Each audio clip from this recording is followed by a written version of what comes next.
$4 billion sale of 31 MQ-9B Sky Guardian aircraft will provide India with an enhanced maritime security and maritime domain awareness capability. It offers India outright ownership and a 16-fold increase in the number of aircraft as compared to their current lease of 2 MQ-9A aircraft. नमस्कार and welcome to all of you in global lookout. दोस्तों recently मैंने इस पे एक video बनाया था जिसमें मैंने आप लोगों को बताया था कि कैसे यूएसए ने पहले इस तरीके की न्यूज़ आई थी कि इंडिया के साथ जो उसकी प्रीडेटर ड्रोन को लेके डील थी जिसको MQ-9B ड्रोन भी कहा जाता है, और वो उस पर यूएसए की जो कांग्रेस है उसने ब्लॉक कर दिया। पहले इस तरीके की न्यूज़ आई थी, फिर इस तरीके की न्यूज़ आई कि यूएसए के ऑफिशियल्स ने स्टेटमेंट दिया कि इस तरीके का कोई भी ब्लॉकेज नहीं है और बहुत जल्दी हम लोग ये जो डील है इसके लिए ग्रीन सिग्नल देने वाले हैं। अब अगले ही दिन अगर आप लोग देखो ना तो इस तरीके की न्यूज़ आ चुके हैं। यहाँ पर आप लोग देख पा रहे होगे स्क्रीन पे कि यूएसए ने ये जो पूरी डील है, यूएसए के कांग्रेस ने बेसिकली ये जो पूरी डील है इसको अप्रूव कर दिया है।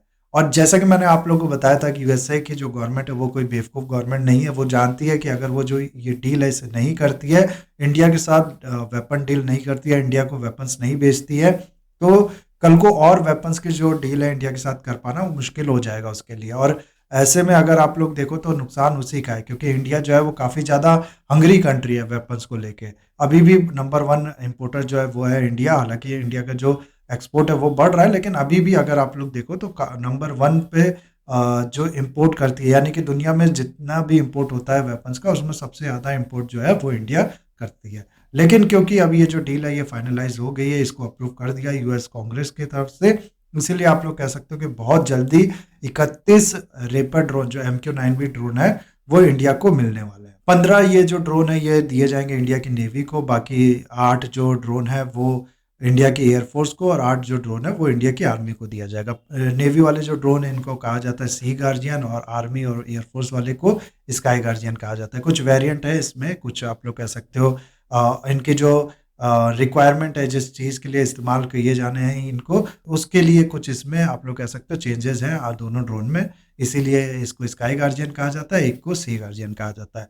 नाउ अगर आप लोग देखो ना तो ये जो पूरी डील है इसको बहुत से न्यूज़ आर्टिकल इस तरीके की बातें कर रहे हैं कि ये बहुत बड़ा गेम चेंजर है। दरअसल मैं आप लोग को एक इम्पॉर्टेंट बात यहाँ पर बताऊँ ना, तो ये जो ड्रोन है इसके परचेज की बात ऐसा कहा जाता है। अब बहुत ज़्यादा इन बातों पे विश्वास नहीं करना चाहिए, मैं भी बहुत ज़्यादा विश्वास नहीं करता हूँ कि इसके परचेज के बारे में इंडिया ने तब सोचा था जब 2020 में जब चाइना के साथ इंडिया का कॉन्फ्लिक्ट हुआ था LAC पे। उसके बाद यूएसए ने काफ़ी ज़्यादा क्लियर पिक्चर, जो चाइनीज सोल्जर्स इंडिया के बॉर्डर के पास LAC के पास तैनात थे, जो भी उनकी मूवमेंट थी, जो भी उनके आप लोग कह सकते हो डिप्लॉयमेंट थी, उसकी पिक्चर जो यूएसए है उसने दी थी इंडिया को। ये पिक्चर इतनी ज़्यादा क्लियर थी कि हमारे प्रधानमंत्री या फिर पूरा हमारा जो आप लोग कह सकते हो स्क्वाड था वो काफ़ी ज़्यादा इससे शॉक हो गया था। और उस समय इस तरीके की ड्रोन, इस तरीके की टेक्नोलॉजी की इम्पोर्टेंस जो है वो इंडिया को पता चला। उसके बाद आप लोग कह सकते हो ये जो डिसीजन है वो इंडिया ने लिया था। अब ये जो ड्रोन है इसको लेके कोई कन्फ्यूज़न नहीं है, कल को ये इंडिया के पास होंगे। ऑलरेडी ये 2 इंडिया के पास है जो लीज पे लिए हैं इंडिया ने, आप लोग ऐसा कह सकते हो।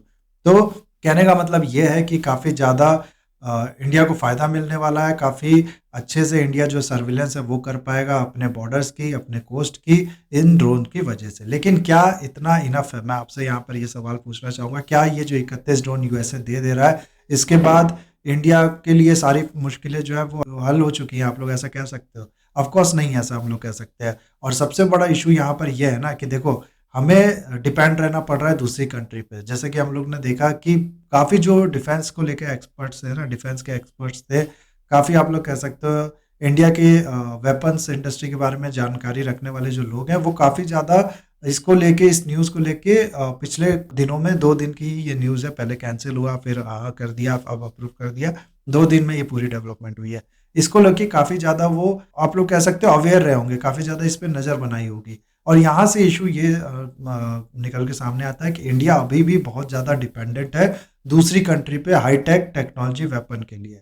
और इसीलिए हमारी जो मेक इन इंडिया इनिशिएटिव है इसको हम लोग को और भी ज़्यादा इस पे फोकस देना पड़ेगा, और सिर्फ मास प्रोडक्शन की बात नहीं करनी पड़ेगी बल्कि हाईटेक प्रोडक्शन की भी इसमें बात करनी पड़ेगी। नहीं तो आने वाले सालों में भी कल को हम लोग ऐसे ही डिपेंड रहेंगे दूसरी कंट्री पे, या चाहे वो यूएसए हो गया, चाहे फ्रांस हो गया, और ऐसे ही उनकी तरफ से आने वाले कुछ डिसीजंस की वजह से हमारी कंट्री में काफ़ी ज़्यादा आप लोग कह सकते हो बवाल हो जाएगा। बवाल इन द सेंस आप लोग कह सकते हो कि काफ़ी ज़्यादा हम लोग चिंतित हो जाएंगे कि ये जो वेपन है ये कंट्री सप्लाई करेगी या नहीं करेगी।